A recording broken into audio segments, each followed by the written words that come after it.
Game na sinagot ng singer-actress at producer ang mga may intriga at personal questions, na ibinato sa kanya ng sumalang sa Fast Talk with Boy Abunda, sa GMA7. Kabilang na riyan ang mga questions tungkol sa kanyang naging love life noon, kabilang na nga riyan ang pagkakaroon ng boyfriend na mas younger sa kanya. Natanong ni Tito Boy si Pops sa Fast Talk segment, kung willing ba siyang magka-jowa ng bagets. Yes, nagawa ko na yata yun many times, ang natawang sagot ni Pops Fernandez. Sa mga hindi pa nakakaalam, after ng paghihiwalay ni na Pops at Martin, na involve ang singer sa mga mas batang guy, kabilang na riyan ang model actor na si Brad Turvey. People don't see it as an honest-to-goodness relationship. I went through a lot of that, and I cried about those things, ang naging pahayag ni Pops sa isang panayam.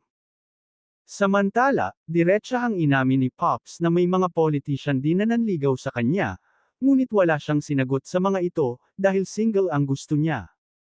Meaning, puro may sabit na ang mga suitors niya at ayaw naman niyang maging kabit. Naging boyfriend din pala ni Pops Fernandez noon ang TV host, singer at aktor na si Randy Santiago. Yan ang nakakalokang revelasyon ng original concert queen.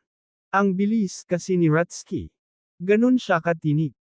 Say ng OPM icon, sa pagkakatanda niya, katatapos lang niyang gawin noon ang pelikulang, Just Say You Love Me, kung saan nakatambal niya ang kapatid ni Randy, na si Roel Santiago.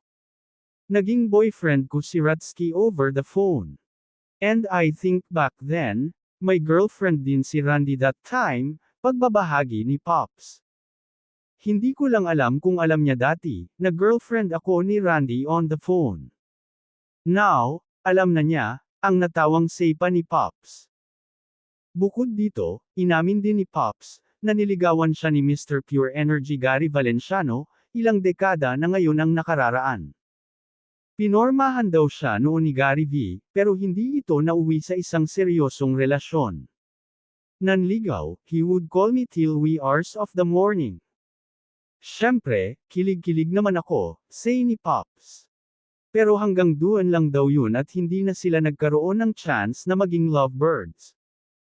At sa tanong kung ready na ba siyang pumasok sa isang seryosong relationship, agad-agad na yes ang kanyang sagot.